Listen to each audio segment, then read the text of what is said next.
যোৱাকালি মই মাৰ্ঘেৰিটাত গৈছিলোঁ 20,000 মহিলা সকলো মোৰ মিটিঙত আহিছিলে 10,000 টকাৰ চেক ল'বৰ কাৰণে তাৰ আগদিনাখন মই জাগিৰোডত আহিছিলোঁ 40,000 মহিলা মোৰ পৰা চেক ল'বৰ কাৰণে 10,000 টকাৰ লাখপতি বাইদেউ চেক ল'বৰ কাৰণে তেওঁলোক আহিছিলে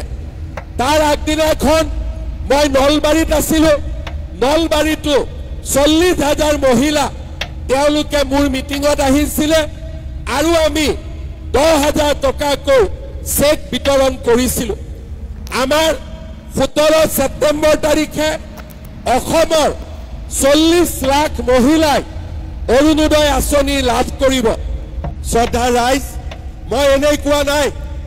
মই যি কওঁ তাক মই সদায় কৰিবৰ বাবে চেষ্টা কৰোঁ অহা জানুৱাৰী মাহৰ পৰা যোনে যোনে অৰুণোদয় পাব তেওঁলোকে গেছৰ চিলিণ্ডাৰৰ কাৰণেও আৰু 250 টকা পাব তাৰ মানে 1250 আছিলে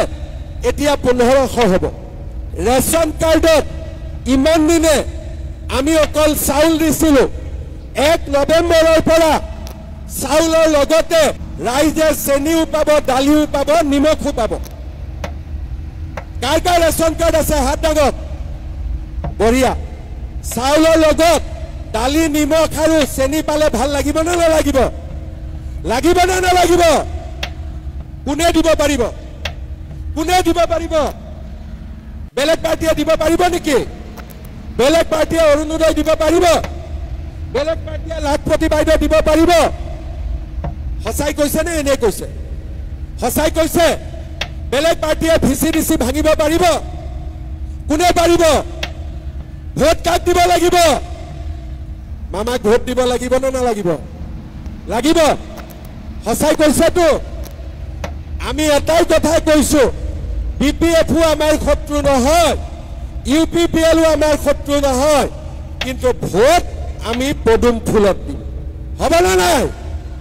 এটা ডাঙৰ হাত চাপৰিব যাওক পদুম ফুলত ভোট দিম বঢ়িয়া